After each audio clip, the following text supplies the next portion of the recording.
Assalamualaikum warahmatullahi wabarakatuh. Alhamdulillahi rabbil alamin, nasirul mu'minin wa musabbitul mujahidin. Asyhadu an la ilaha illallah wahdahu la syarika lah, wa asyhadu anna Muhammadan abduhu wa rasuluh. Wa salli wa sallim ala rasulillah wa ala alihi wa sahbihi wa man tabi'ahu wa walah.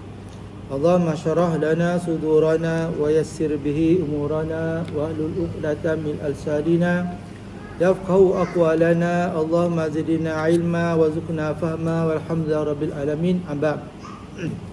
Jadi untuk malam ini kita masuk bab yang baru, itu bab adab-adab dalam waktu di antara terbit matahari hingga gelincir matahari. Waktu inilah waktu yang biasanya diidamkan oleh orang bekerja. Sebab orang yang bekerja ni dia agak gopoh lah nak pagi-pagi tu nak pergi kerja. Tak, malaikat orang pencing lah, kerja sendiri, pencing dan sebagainya lah. Jadi waktunya dia ada, pada dia ada. Tapi pada orang kerja tak sempat. Antara waktu terbit matahari hingga gelincir matahari. Tak, kadang-kadang kita keluar kerja tu matahari tak keluar lagi. Tak, kadang-kadang tu keluar matahari tak keluar, balik pun matahari pun tak jumpa juga. Matahari masuk balik pun kita tak jumpa lagi matahari. Setiap hari tak jumpa matahari. Malaikat hari Minggu baru jumpa matahari. Setengah orang dia tak jumpa matahari. Dia balik pergi kerja tak ada matahari, balik kerja pun tak ada matahari. Jadi kata Imam Ghazali, apabila matahari telah terbit dan meninggi sekadar bayang satu galah. Bayang tu galah. Segalah ni maksudnya sama tinggi kita lah. Segalah ni sama tinggi. Kerjakan solat 2 rakaat. Setengah ulama berpendapat waktu naik matahari tu itulah waktu duha. Macam kita sebut syuruk kan. Waktu syuruk kan. Waktu syuruk dengan waktu duha waktu yang sama. Ada setengah pendapat waktu duha ni setengah jam selepas naik matahari.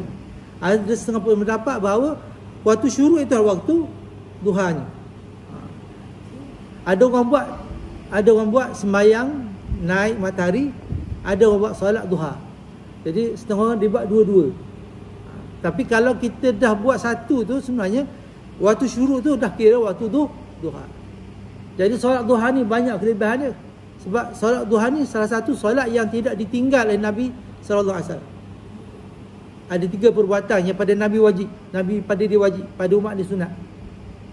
Okay. Nabi mewajibkan pada dia. 1, solat duha.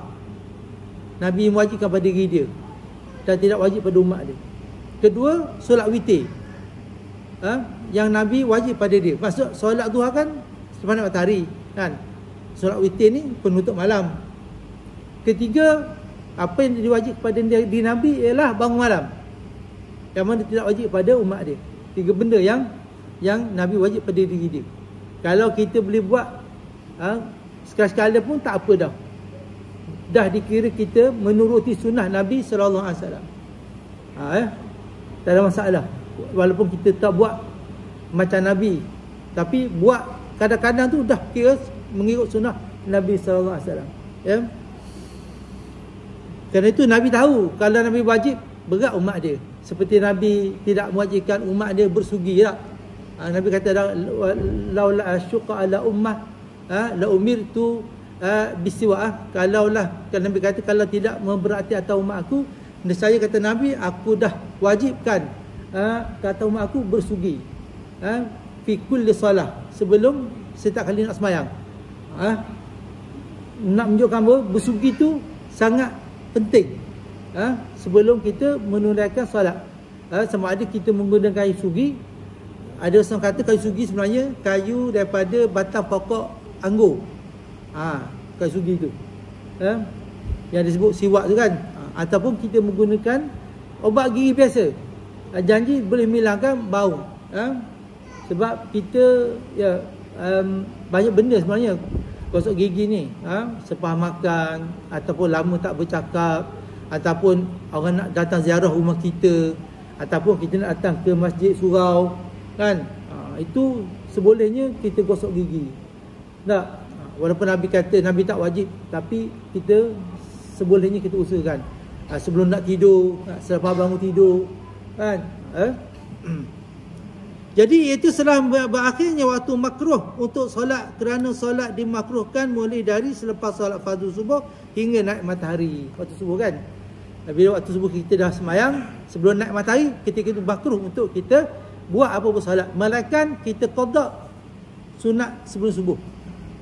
Dua solat yang kita boleh buat qada. Satu, kalau kita terlepas solat 2 rakaat sebelum subuh, selagi matahari tak terbit, kita boleh qada. Maksudnya kita boleh buat selepas solat subuh dengan niat kita qada sebab kita tak sempat. Okay. Pada saya sunat 2 rakaat ni sunat muakkad, sangat sunat muakkad, sangat yang dituntut. Kalau biasa saya akan buat 2 rakaat di rumah, lepas tu datang masjid saya akan buat solat tahiyatul masjid atau solat apa-apalah. Jadi biasanya kat rumah ni kita ambil peluang untuk solat sunat. Solat sunat. Jadi kat surau ni masjid ke untuk sunat lain. Bila dah selesai azan tu, kita solat 2 rakaat dulu. Solat 2 rakaat, lepas tu baru kita datang. Kalau rumah kita dekat masjid lah, surau kan, sempatlah. Kalau tidak, kita tunaikan saja solat 2 rakaat tu dekat surau. Tapi kita boleh buat lah, kita boleh buat sekali-sekala boleh buat kat rumah tu. Kita takut kalau masing-masing buat, masing-masing tak sempat nak mari. Takut begitu, rumah jauh. Jadi boleh buat sekali-sekala. Sebab solat sunat ni amalan dilakukan di rumah. Sebab di rumah kita pun kita kena tunai juga solat-solat sunat ni. Jangan tak ada langsung kat rumah tu solat-solat sunat. Kerana itu solat duha ke kan, solat sunat lain banyak lagi kita boleh buat kat rumah tu. Cuma kita tak nak rumah kita tu kosong, tidak ditunaikan langsung, tak? Tapi kadang-kadang kita buat juga solat fardu pun, kadang kita terlambat, solat berjamaah dengan isteri, keluarga tak, kadang kita buat juga. Jadi kita tak naklah rumah kita kosong, tak diisi dengan solat-solat. Begitu juga rumah kita juga, kita tak naklah tidak diisi dengan membaca Quran. Ataupun kalaulah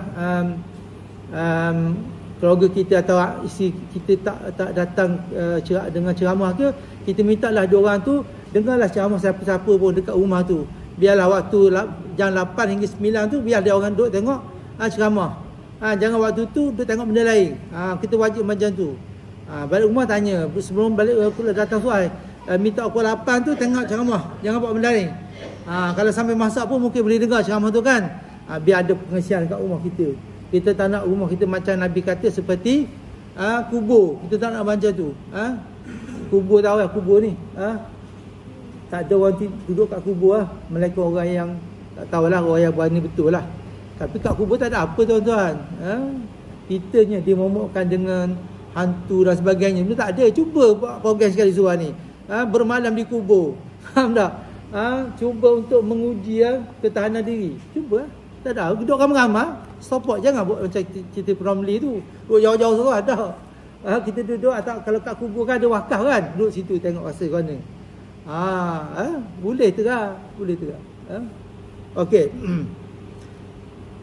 Okey, dia ada waktu makruh tu. Tapi waktu makruh tu kita boleh, sebab nak qada 2 rakaat sebelum subuh tu, kena waktu subuh tu masih ada. Begitu juga sebab dia berdalilkan satu hadis Nabi di mana Rasulullah tertinggal solat 2 rakaat sebelum dan selepas zuhur. Lalu Nabi buat selepas asar. Ini dalil dia. Nabi buat selepas asar 2 rakaat tu. Bila tanya Nabi kata aku tak sempat. Kerana terlalu sibuk hari tu. Nabi kata aku tak sempat untuk tunaikan 2 rakaat sebelum dan selepas zuhur. Nak kabarnya beratnya, tuntutan solat sunat tu, walaupun tak buat tak berdosa, tapi nak khabar, nak beritahunya, itulah antara keutamaan yang dibuat oleh Nabi SAW. Jadi Nabi qada 2 rakaat tu sebelum dan selepas zuhur tu, selepas waktu asar. Begitu. Ini berdalil ni lah. Tapi waktu asar tu mesti ada lagi lah. Begitu. Apabila siang, sebab apa? Sebab selepas solat subuh dengan solat asar tu makruh.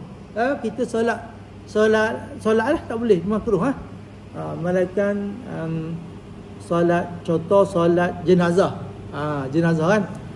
Dah pukul 5 lepas mestilah kalau nak ke bumi selepas pukul 5 tu mestilah selepas solat asar. Betul tak? Dia kadang-kadang dah sampai pukul 5, jadi kita solat je lah. Kan? Gitu. Apabila siang memasuki waktu duha dan bayangnya hilang hampir 1/4 galah. 1/4 galah. Kerjakan solat duha sebanyak 4, 6 atau 8 rakaat. Kalau nak mudah lah, kita nak kira galah-galah ni payah sangat tau. Naik matahari tu dah setengah jam selepas habis subuh tu, ataupun waktu syuruk pun setengah kata, itulah waktu duhanya, buat je lah. Sebab selepas naik matahari tu, waktu makruh dah tak ada dah. Waktu makruh dah tak ada selepas naik matahari. Itu dia panggil waktu syuruk. Kat situ ada waktu syuruk, dia tulis ya. Waktu syuruk ada. Imsak syuruk. Patutnya imsak subuh baru syuruk. Dia imsak syuruk dulu baru subuh. Dia kata imsak syuruk, imsak subuh baru syuruk. Baru ikut apa ni? Ikut peraturan dia. Betul lah tu. Imsak 5:43, subuh 5:53, syuruk 7:06 minit. Betul lah tu. Kalau ikut urutan macam tu lah. Okey. Okey.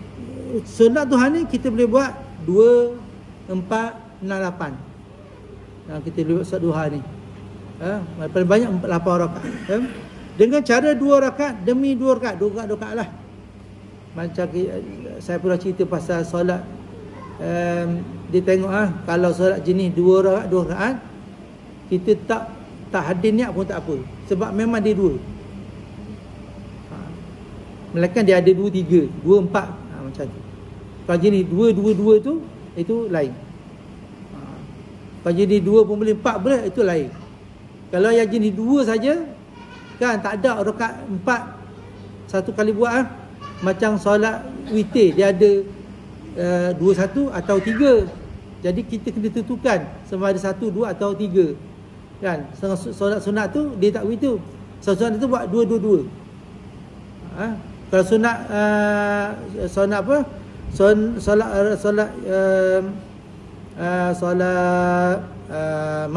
malam puasa tu. Solat apa dia panggil?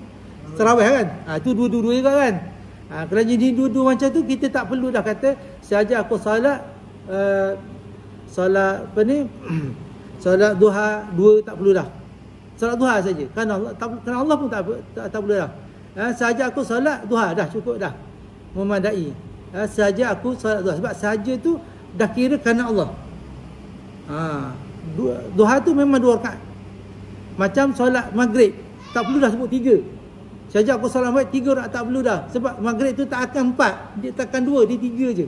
Jadi saja aku solat fardu maghrib. Fardu tu kena ada sebab nak beza dengan sunat. Dia tengok macam tu. Sebab susah juga kalau kita nak ambil semua, nak ingat semua kan. Jadi dia ada kaedah dia.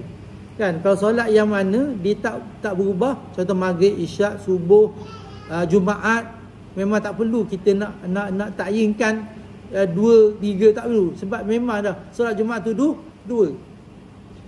Jadi mulai kita solat Jumaat tu memang wajib dah ikut imam. Jadi kita akan hadirkan sengaja aku solat fardu Jumaat ikut imam. Dah. Dan imam pun memang kena kata menjadi imam. Dia tak boleh tak kata jadi imam sebab memang solat Jumaat tu kena berjemaah. Kalau solat biasa tak apa. Sebab imam tu mesti dia berjemaah. Kalau solat lain tak apa, kalau tak imam tak niat berjemaah. Sebab siapa-siapa ikut dia pun akan jadi jemaah tu. Tapi solat Jumaat tak boleh. So jemaah tu memang imam tu kena niat dia jadi imam. Makmum sah dia tu. Makmum sah sebab makmum berjemaah imam tu. Sebab imam pun wajib juga berjemaah. Tapi kalau solat biasa, kalau imam tak niat berjemaah pun tak apa. Kan? Imam niat seorang diri, orang ikut belakang dia. Sah tak sah, tak ada masalah.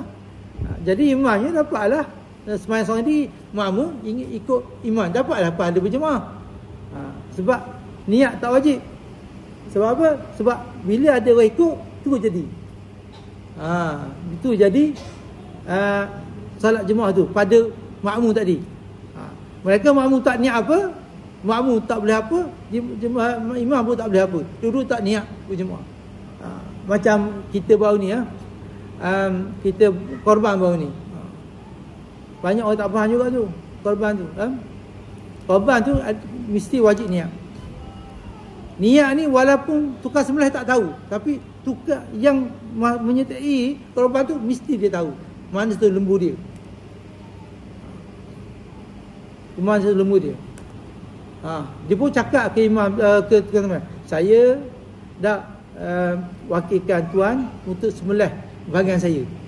Walaupun tukar sembelih tu tak tahu mana satu bahagian dia, tapi dia tahu bahagian dia kat mana. Sama juga kalau kita beli lembu. Tak, kita nak niat dekat sembelih tu kan, kita beli lembu. Nak niat tu, kita kena tahu bahagian dia lembu mana. Mana satu niat kita, lembu mana. Bahagian kita. Mana kalau kita dah tahu lembu tu lembu kita, dan kita tahu bahagian kita di situ, kita boleh niat dah kat situ. Saya beli lembu ni untuk sebahagian daripada untuk saya korbankan. Tak boleh main lock gitu, dia kena niat. Tukar sembelih tak perlu niat tak apa. Tukar sembelih tu. Tapi kita kena niat beritahu tukar sembelih tu.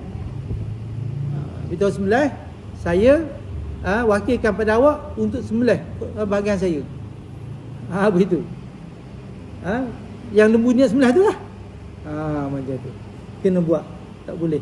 Kalau dia diam, kita ni peserta ni kena niat. Tukar sembelih tak apa. Kalau dia nak niat pun tak apa, tapi dia tak wajib niat. Tu ada bahagian-bahagian niat tu. Okey. Jadi okey. Nanti besok akan datang tuan-tuan, kalau bila nak buat korban balik, tuan-tuan kena mengulang kaji semula. Niat macam mana pun semua. Sebab kita tahu sekali je. Kadang benda tu tercicir, ada kata kalau tak kata insya-Allah tak boleh, macam-macam tuan-tuan. Penat juga kita.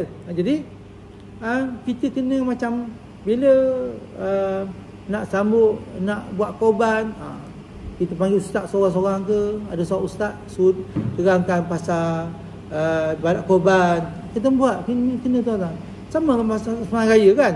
Walaupun sembahyang raya Pak Jun kita ingat ada, tapi kadang-kadang tak ingat rakaat pertama berapa takbir, rakaat kedua berapa takbir, betul tak? Mudah je tu badannya, tapi lupa juga. Korban lagi lah. Dia ada syarat-syarat dia, lembu tu macam mana kan. Lembu tu tak boleh buta.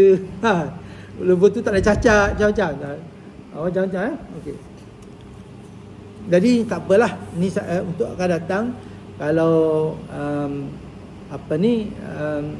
kalau hari raya, kalau nak sampai hari raya ke, mintalah ustaz yang mengajar fiqh tu dia terangkan tentang puasa Ramadan, okey, zakat bila apa semua kan. Kena ada benda gitu. Sama juga bila nak sampai hari raya korban, kita suruh minta ustaz tu ceramah sikit, khususkan berkaitan dengan korban, contohnya cerita macam mana dah.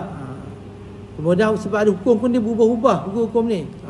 Kadang-kadang kita pakai hak lama je. Okey. Kadang-kadang hak lama tu salah kita buat. Kita kena tu perbaiki, kena orang panggil kena upkan, kena update kan ilmu kita tu.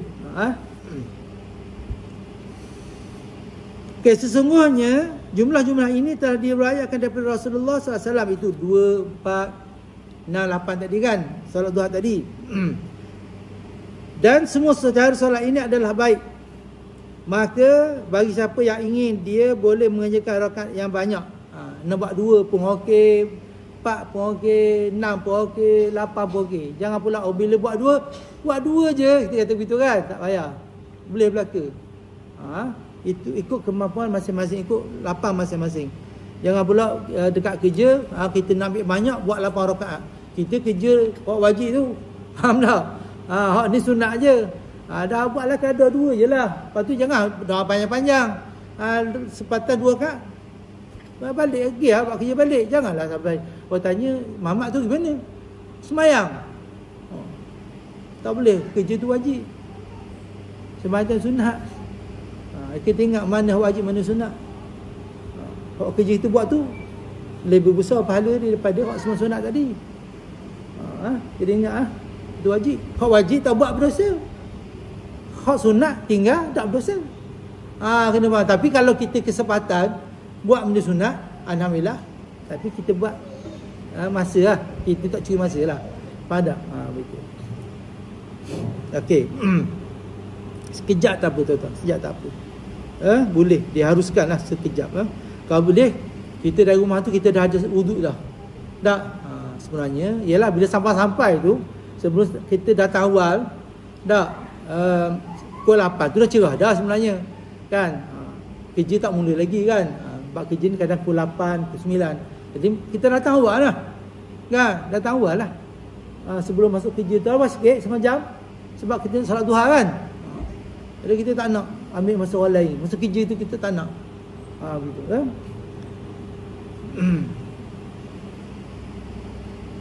Dia boleh mengerjakan rakaat yang banyak. Sesiapa yang ingin juga, dia boleh mengerjakan rakaat yang sedikit. Boleh belaka Muazzari kata. Sikit pun boleh, banyak pun boleh. Yang penting kualiti. Tidak ada solat sunat yang terdapat di antara terbit matahari dan gelincir, kecuali solat ini saja. Tak sunat daripada antara habis subuh dengan nak zuhur kan. Ini je. Dan kita ditegah untuk menunaikan solat di waktu tengah hari. Waktu tengah hari ni, kalau saya ambil 1 jam sebelum pukul 1 lah. Benda start pukul 12 tu, dah tak buat lah. Apa pun sunat tak buat lah. Bermula pukul 12. Sejam sebelum waktu zuhur tu. Okey, kedai pertama. Okey. Tidak ada. Okey, kedai pertama, ini adalah keadaan yang afdal, iaitu kamu menghabiskan dengan menuntut ilmu yang bermanfaat dalam agama. Bukan ilmu yang sia-sia, yang membuatkan manusia bersungguh-sungguh menuntutnya dan mereka menamakan sebagai ilmu. Kerana itulah orang buat maksiat ni tak ada waktu subuh. Biasanya sebelum subuh ke atau subuh dia belum tidur dah. Biasa amalan baik ni sepanjang matahari tu orang yang benda buat baik je. Tak ada orang buat konsert ke selepas waktu subuh ada tak? Tak ada. Kita umumkan besok contohnya ada konsert selepas waktu duha pukul 8 pagi ada tak? Tak pernah berlaku. Tengok Tuhan buat gitu dah. Sesuai Allah buat gitu dah. Kerana benda-benda yang tak baik ni orang buat tengah malam. Bukan sekadar konsert tak bagus. Tengoklah lagu macam mana kan. Lagu tu boleh melalaikan tidak kan? Ada campur laki perempuan ke tidak? Ada usus maksiat ke tidak? Kita kadang muzik bukan ditegah, tapi aturan tu kena ada kan. Kalau perempuan menyanyi, lelaki tak boleh nak dengar kan. Walaupun suara tu bukan aurat, tetapi kalau suara tu lunak, didengar, dia akan jadi aurat. Maksud aurat ni bila menarik perhatian lelaki. Tuan-tuan tak tahulah. Saya, kalau saya dengar perempuan menyanyi, terutama kalau mengaji, tertarik. Faham tak? Kalau tuan-tuan tak tahulah. Kalau orang tak ada nafsu, tak tahulah kan. Tapi saya dengar, sedapnya suara dia. Memang katakan cakap macam tu. Betul tak? Merdu suara dia. Itu jadi haram. Walaupun kata, mana haram suara perempuan? Perempuan, kalau lah kita dekat telefon, cakap lembut je. Tak boleh. Walaupun suara bukan haram, tapi bila menarik. Contoh, pakai gelang. Haram tak? Tak haram bagi perempuan. Pakai gelang emas tak haram. Tapi kalau dia letak kat kaki dia dengan loceng sekali, ceng, haram. Sebab dia akan menarik perhatian orang lain. Kena faham kat situ lah. Dia aurat dengan tidak aurat. Tapi orang perempuan ni, dia boleh jadi aurat. Walaupun benda tu asal bukan. Bila apa jua yang boleh menarik perhatian dia, dia akan berdosa. Walaupun kita tak sebut sebagai aurat, tapi dia boleh menarik orang tu berdosa. Lebih lagi kau perempuan tu bercakap lemah lembut. Tak perlu pun orang perempuan ni bercakap lemah lembut dengan bukan mahram, tak perlu pun. Kalau apa kata, oh isteri awak kasarlah, tak apa. Biar dapat dia berlembut dengan lelaki lain. Kita pun tak suka perempuan cakap lembut, tak suka. Kalau dia cakap tegas kita, okey lah tu. Okey lah, perempuan macam ni. Macam ni perempuan cakap straight je kan. Ni lemah lembut. Tak payah. Cakap straight je. Cik nak apa? Kan? Tak payah abang-abang ke tak abang, cik nak apa? Okey. Macam tu. Kita pun tak payah lelaki ni panggil adik-adik, tak payah. Puan, cik, panggil itu je. Jangan kita ada unsur yang boleh menarik perhatian satu dengan yang lain. Kita kena jaga batas-batas tu. Ikhtilaf tu, pergaulan antara lelaki dengan perempuan. Sama lah kalau melihat wayang ke, bukan tak boleh. Kena ada batasan dia lah. Islam bukan nak mengkongkong kita semua benda tak boleh, tapi ada batasan dia. Kalau perempuan menyanyi, okey, perempuan saja dengar. Kalau lelaki nyanyi boleh, perempuan tak masalah. Tapi tempat tu kena asing lah. Tempat duduk lelaki, tempat perempuan kena diasingkan. Itu batasan dalam agama.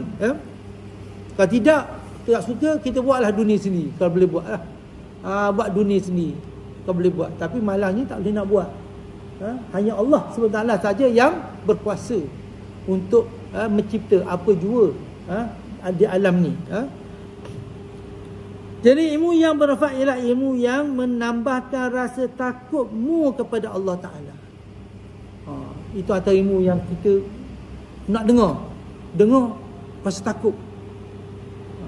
Selain daripada kalau kita dengar orang baca Quran atau kita sendiri baca Quran, rasa takut. Lalu bila kita baca Quran tu, kita kena faham baca Quran tu. Bila kita rasa takut, dia jadi ibadat. Dah jadi ibadat, boleh pahala dah situ. Jadi ilmu yang dia boleh menambah rasa takut kita kepada Allah, yang boleh mendorong lagi kita untuk menunaikan amalan-amalan baik. Itu satu pertama, amalan ilmu yang memberi manfaat. Kedua, ilmu yang boleh menambah kesedaranmu terhadap aib diri sendiri. Jadi dengan ilmu tadi, kita jaga keaiban kita, kita jaga keaiban keluarga kita, dan kita tidak mendedah keaiban orang lain. Terutama dalam percakapan kita, dalam penulisan kita, kita kena jaga.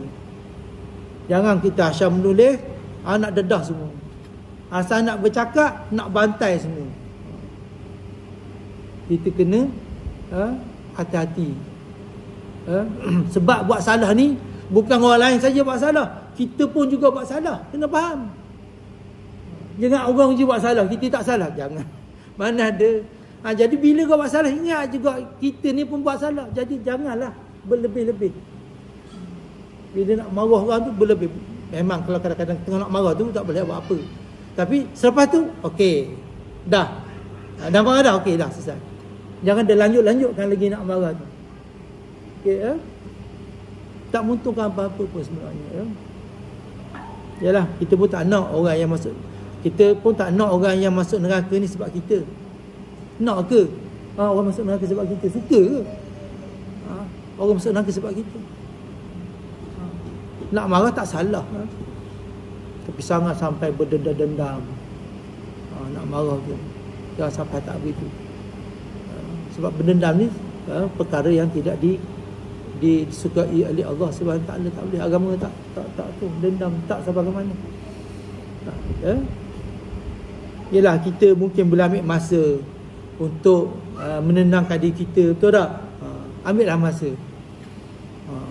Lepas tenang, boleh move on tu, okey dah, tak ada apa dah. Macam biasa. Macam tu. Ya, kita akui kadang-kadang ada time-time tertentu kita terasa, betul tak? Jadi time tu kita ambil lah masa sikit. Kita ambil masa bertenang panggil. Lepas tu bila dah okey, jumpa balik kawan sebagainya. Jangan panjang-panjang. Kemudian yang ketiga, menambahkan pengetahuanmu pada cara beribadat kepada Tuhan. Jadi bila kita belajar tu, perbaikikan. Jadi dulu buat lain ni. Oh, macam ni lagi bagus ya. Contoh kalau tuan-tuan mandi junub, mandi junub ni bila air jatuh kepala terus niat mandi junub. Jangan selepas sabun baru mandi junub dah. Niat jatuh kepala gitu. Biar air sampai semua kat telinga. Kan biar sampai semua baru kita sabun. Sabun tu bila kita belah sabun ngam-ngam air tu kata. Tak, bila kita sabun kita akan sabun semua badan kan, termasuk telinga semua. Bila dah kita bilas, bila dah basah sabun dah habis, memang confirm dah air tu kata sebab sabun mudah hilang. Itu lagi mudah daripada kita niat mandi-mandi dulu, lepas tu sabun-sabun baru kita nak tu. Sebenarnya kaedah biar betul, bila air sampai ke badan, masa itulah kita niat mandi junub ya. Banyak benda macam saya kata tadilah. Macam sebut tadi. Bila nak sampai hari raya raya fitri, bila sampai hari korban, kita ada majlis-majlis macam tu. Majlis yang kadang-kadang kita ni bila banyak kita ni bila nak Ramadan panggil orang nak betulkan baca Quran. Tak payah tuan-tuan. Tu tak apa. Baca Quran ni setahun kita boleh buat. Kita boleh amalkan tu. Tapi nak betulkan ibadat Ramadan tu. Nak buat zakat bila, kalau meninggal macam mana. Kita benda tu setiap tahun kita kena refresh. Setiap tahun kita kena tu. Mungkin ada kata yang baru yang kita tak tahu. Semuanya nak air korban. Cara nak korbannya, niat macam mana, syarat apa, lembu jenis macam mana, binatang macam mana. Tak, tulang dia boleh potong ke tidak, kuku sunat potong ke tidak kan. Sebagai macam-macam lagi. Itu yang kita kena refresh setiap tahun. Contoh kalau raya yang saya sebut tadi kan, raya pun nak solat seraya pun kita pesan kan, tuan-tuan, assalamualaikum warahmatullahi, kita ni jangan sekali sembahyang raya. Takbir pertama, takbir 7 kali selepas takbir ihram. Rakaat kedua takbir 5 kali selepas takbir intikah. Kan? Silap-silap imam pun lupa. Faham tak? Jadi benda ni. Jadi benda-benda kan Imam Ghazali kan pernah sebut. Imam Ghazali kata afdalnya ilmu ni bila benda yang dekat-dekat dengan musim. Contoh musim haji. Kan kita tahu kawan-kawan kita nak pergi haji. Kita panggil lah orang bercakap tentang haji sikit, beri semangat niat haji. Macam mana walaupun dia dah pergi khusus dah. Mana? Tapi kita nak refreshkan lagi. Dalam bentuk yang tak ramai macam ni, kita panggil lah penceramah tu atau ustaz mengajar fiqh tu, ustaz saya nak minta ustaz malam ni ustaz kita terang sikit pasal nak pergi haji, sebab ramai kawan-kawan kita nak pergi haji ni. Biar cerita dia. Nak niat kat mana, ada macam masalah. Ambil masa sejam 2 jam contohnya. Jangan maghrib isyak takut tak dam. Ambil 2 jam ke kan, supaya ustaz terkupas pada dengar buat haji ni macam mana dia penuh sampai ke akhir. Nak refresh tak? Kadang kita last minute tu kita nak ingat balik tak? Itulah betul-betul ilmu, betul macam ilmu yang kita boleh buat. Keempat, mengurangkan keinginanmu terhadap dunia dan menambahkan kemahamanmu ke akhirat. Betul. Sebab kita hidup ni untuk akhirat tuan-tuan. Kena ingat. Hidup dan mati kita ni ada kerana Allah. Kan dah dalam Quran sebut apa ni, asalnya selalu lupa. Selalu lupa ayat. Ya, inna salati wa nusuki wa mahyaya wa mamati lillahi rabbil alamin. Sesungguhnya sembahyangku, hidup aku, mati itu kerana Allah Ta'ala. Bukan kita menegah untuk mencari di dunia. Bukan itu menegah. Tapi kena lebih, akhirat tu kena lebih juga tuan-tuan. Ada akhirat tu kena lebih juga daripada dunia tu. Kalau kita kerja dunia tu 300%, akhirat tu kena 350%. Tapi sebenarnya tak perlu pun.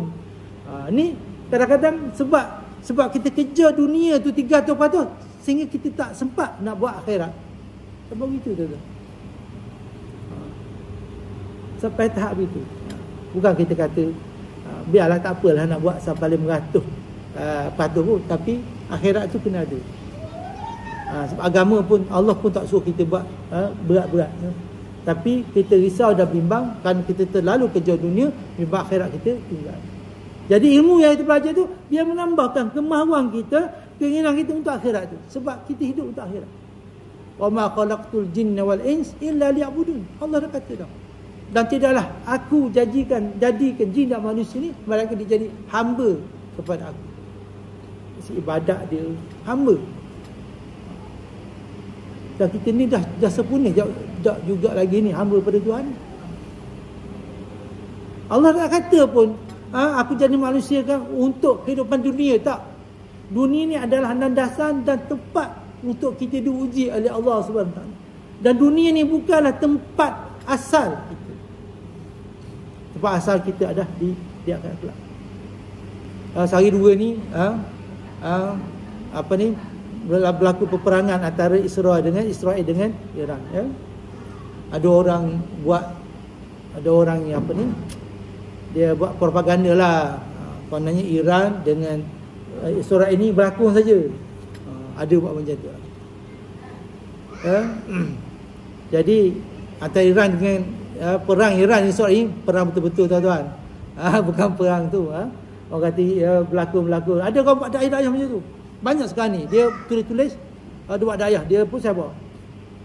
Itu orang hantar dakwah kononnya Turki ni sebenarnya penyokong Israel. Betul, Turki ni memang tentera dia memang ada hubungan Israel daripada dulu.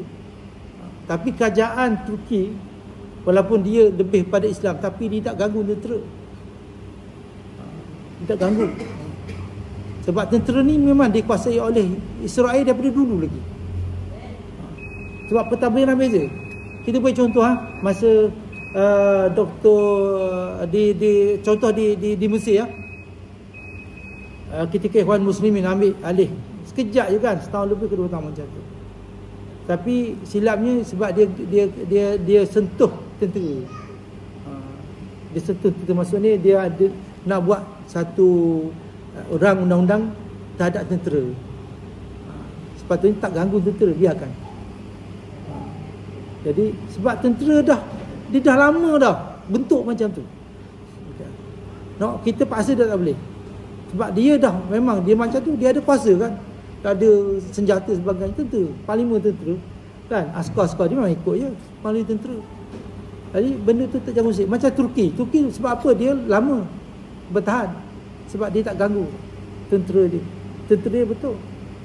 Memang ada hubungan dengan jauh dulu lama dah. Tak boleh. Jadi tumpuannya pada dalam negeri. Ialah bila dah walaupun tak nama Islam, tapi tengok masjid-masjid yang dibuka semula, faham tak? Azan-azan dapat dilakukan semula. Cukup lah, dah memadai. Sebab jangan usik tentera. Tentera ni biarkan. Ambil masa. Tak boleh ambil 1-2 hari mentah, sampai nak ubah semua, tak. Ambil masa. Walaupun pun kerajaan Turki dia bukan bersama dengan Israel, bukan. Kena ingat macam tu. Banyak dakwah macam tu. Dakwah pelik-pelik lah. Banyak. Kita kena ambil semua daripada semua yang benar. Jangan pakai baca. Sebab ada orang tanya saya, macam mana ustaz ni perang Iran dengan Israel, bukan lakonan je ustaz. Tu lakonan apa encik? Bantai hancur macam tu, lakonan apa? Kan? Dan kan Iran kan ada sejarah dia. Masih diperang dengan Iraq dulu, betul tak? Semula je bagaimana tentera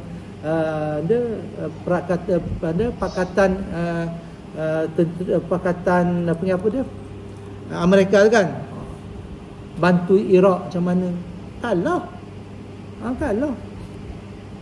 Pakatan bukan tak ada sejarah.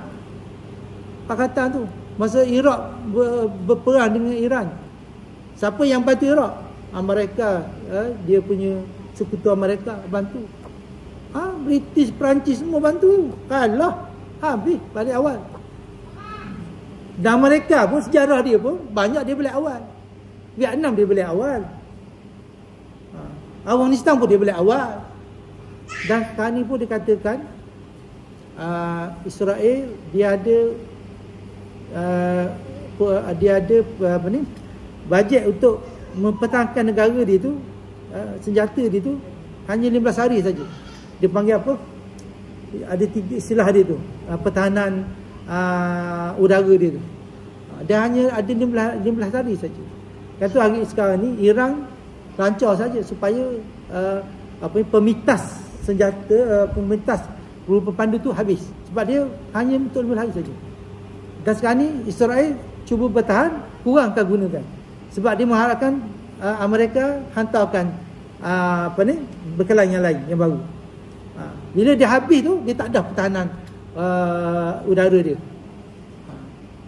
Jadi tuan-tuan kena dengar, saya dengar daripada YouTube juga, daripada rangkaian dekat Indonesia, tentera dia. Tentera dia menurut ramah tentera. Jadi keadaan sekarang itu. Jadi buat masa ni kita tengok dan lihat lah macam mana. Tapi saya suka je bila Israel kena bantainya tu kan. Biar bantai betul-betul. Sekarang ni, setakat ni Iran belum berhenti lagi. Iran pun bantai juga pekalan udara Amerika di kota. Betul. Kita tengok macam mana. Sebab dia tak guna lagi askar dia. Dia tak guna lagi kapal terbang dia. Dia strategi semua tu. Semua strategi. Israel pun dia guna kapal terbang, dia tak guna lagi pemandu dia. Dia tu strategi tu. Ni main kapal terbang, ni main pemandu. Gitu strategi. Tapi saya difahamkan Israel tu dia boleh bertahan daripada peluru berpandu, walaupun buat masa ni dia juga boleh menyekat, sebab kan ni Iran pun serang daripada utara, daripada kiri kanan dia serang sekarang. Sebab dia nak habiskan pertahanan udara dia. Begitu. Jadi tuan-tuan boleh ambil sumber-sumber yang lebih adil lah. Okey, kemudiannya tadi mengurangkan kehendak dunia. Bila kita ni fikir akhirat tuan-tuan, kan itu orang kadang-kadang bila dia dah sedar diri dia pun tinggal semua. Sedangkan agama tak suruh begitu. Dia tinggal semua. Faham tak? Cuma sebelum tu mungkinlah, sebab sebelum tu dia tinggal dunia, dia tinggal akhirat terlalu lama. Jadi bila sampai masa dia pun tinggal dunia pula. Bukan macam tu tak apalah. Kan? Dia sempatlah bertaubat sebelum dia mati. Tapi kalau dia tak sempat bertaubat, macam tu lah. Tak. Itu pun mungkin ada musibah-musibah yang menimpa diri dia. Sebab Allah datangkan musibah ni bukan untuk menganiaya umat dia, hamba dia, tak, untuk menyindarkan hamba dia. Ke-6, mendedahkan kepadamu tentang helah syaitan dan tipu dayanya. Ini kena jaga. Begitulah Allah kata, kami jadikan musuh pada para nabi ni di kalangan syaitan-syaitan yang terdiri daripada manusia dan jin. Jadi syaitan ni Allah kata terdiri daripada manusia dan jin. Jadi bukan jin saja, bukan tak nampak saja. Ini jin ni bukan hantu ni. Ini bukan hantu. Ni tak kaitan dengan hantu jin ni. Ini syaitan. Syaitan pun tak kaitan dengan hantu. Tak ada. Tak ada juga kaitan dengan orang mati ke apa. Ada juga orang yang mengamalkan ilmu hitam. Itu adalah jin-jin ya. Jin kafir contohnya kan ada. Tapi tidak dikaitkan dengan kubur ke. Malaikat ada jugalah. Malaikat kalau orang tu macam dia membela jin-jin ke, jadi jin tu duk cari tuan dia ke, macam tu lah. Ganggu orang tu, ganggu orang ni, adalah. Kerana itu kita ni kena selalu baca Quran. Fa iza qara'tal Qur'ana ja'alna bainaka wa bainal ladzina la yu'minuna bil akhirati hijaban mastura. Jadi Allah kata, apabila kamu baca Quran, insya Allah jadikan kita ni hijab, pendinding daripada orang yang kafir. Kafir itu maksud jin tu lah, jin kafir tu. Itulah kita, saya sebut awal tadi. Rumah kita jangan jadi kubur. Kita kena selangi dengan baca Al-Quran. Kalau kita tak nak baca pun, pasal lah baca Quran tu.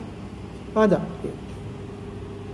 Cara dia memperdaya ulama yang jahat sehingga berjaya meletakkan mereka berdepan dengan kemungkaran dan kepada Allah Ta'ala. Ada dia panggil ulama usuk. Ulama usuk ni dia mengutamakan dunia dan menyampingkan akhirat, atau disebut sebagai menggunakan akhirat untuk dunia. Ya. Ketika mereka membeli dunia dengan agama dan menjadikan ilmu sebagai jalan dan perantara untuk mendapatkan harta daripada pemerintah, memakan harta wakaf, anak yatim dan orang miskin, mereka juga menghabiskan kesungguhan mereka sepanjang hari hanya untuk mencari pangkat dan kedudukan di hati manusia. Hal yang demikian memaksa mereka bersikap menunjuk-nunjuk, riak, suka berdebat, menyelidik ucapan orang lain dan membesar diri. Tak kira lah ulama ke, tak ulama ke, wakil rakyat ke, menteri ke, sama berlaku. Jadi kalau kita jenis macam tu, bertaubatlah. Bertaubatlah kepada Allah. Tubu ila Allah taubatan nasuha. Bertaubatlah limu sekalian dengan taubat yang sungguh-sungguh, menyesal sungguh-sungguh. Sebab kita tak ke mana. Fa aina tashabun, kata Allah dalam surah Ar-Rahman. Maka ke mana kamu nak pergi? Macam kita ayam tu letak dalam rebang kan. Kurung dia. Kita tanya ayam tu nak pergi mana? Lembu nak kadang dia, kita tanya lembu nak ke mana? Tak, kambing nak kadang dia, kita tanya lembu kambing tu nak ke mana? Samalah kita dengan Allah, insya-Allah. Nak ke mana kita ni? Dunia yang kita rasa luas ni pada Allah kecil je. Nak lagi mana? Kat situ juga kita. Maka sebaik-baiknya sementara waktu ada, umur kita masih ada, tak masa masih lapang, umur masih muda, maka kita beramal lah. Kan Allah kata faqra'u ma tayassara minal Quran. Kata bacalah Quran mana yang kamu sempat. Jadi amalan pun sama. Buatlah amalan. Apa amalan? Cuma amalan yang paling mudah kita nak buat baca Quran lah. Sebab baca Quran tak kait dengan orang lain. Faham tak? Sendiri-sendiri. Baca ayat pun sudah dah. Dapat dah banyak pahala. Gitu Wallahu a'lam bisawab. Assalamualaikum warahmatullahi wabarakatuh. Wallahu a'lam.